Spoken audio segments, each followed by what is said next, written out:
G'day, I'm Paul and I'm here to explain how to play COVID. The good thing is we've all been playing COVID to some extent for the past 6 months, so we've all got a little bit of experience playing.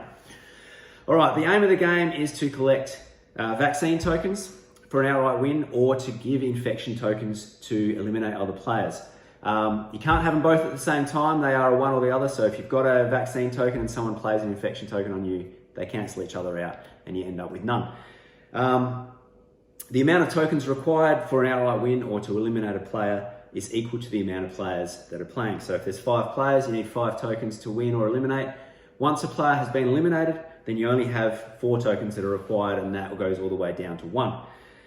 What that means is you can have a bit of a domino effect where you can eliminate a player, 2 or 3, or all of the other players fall over because the required amount of tokens lessens. So you want to be careful there that you are aware of where you are in the pecking order, and you don't accidentally eliminate yourself.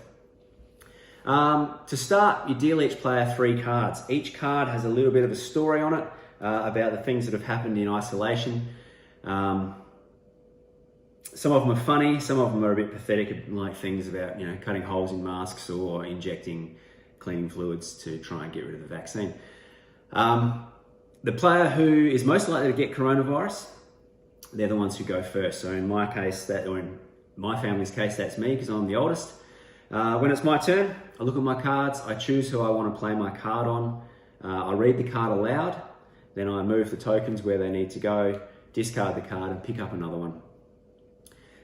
So the choice of cards that you can play, a vaccine card, you generally play them on yourself, that gives yourself a vaccine token.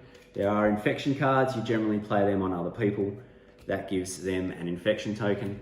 Then there's a bunch of protection cards. So we've got a mask card, that gives you protection from other people infecting you for 2 weeks. We talk a lot in weeks in this game. The reason for that is because COVID, we talked a lot in weeks. So we had 6 weeks of quarantine, we had 2 weeks of isolation, I'll have a shower next week, things like that. There's also social distancing. Social distancing protects you from players either side of you, just to the left and the right, from playing infection tokens on you. There's a needle card which gives you outright protection, and a mutation card that cancels that out.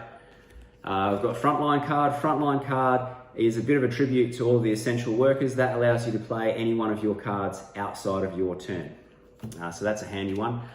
Quarantine card, you play on another player and that stops them from playing any infection cards.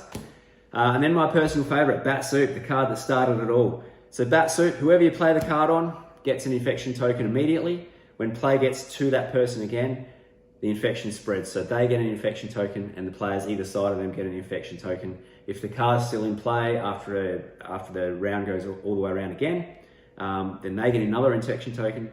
The players either side get another infection token, and then the players either side of that get an infection token as well. The mask card and social distancing card do have an effect on Bat Soup. So if you've got a mask card or a social distancing, that stops the infection spreading through you while that card's in play. It also works in the opposite direction. So if you've got a mask card and somebody plays Bat Soup on you, just like in real life, if I ate some Bat Soup, caught coronavirus, had my mask on, I'm not going to spread that to anyone else. Same as social distancing. So the Bat Soup won't spread outside of your mask or social distancing while that's in play. The final rule is if you sneeze or cough, which is pretty taboo at the moment, if you do that within the game, then you get an infection token. That's pretty much all there is to it. Have fun.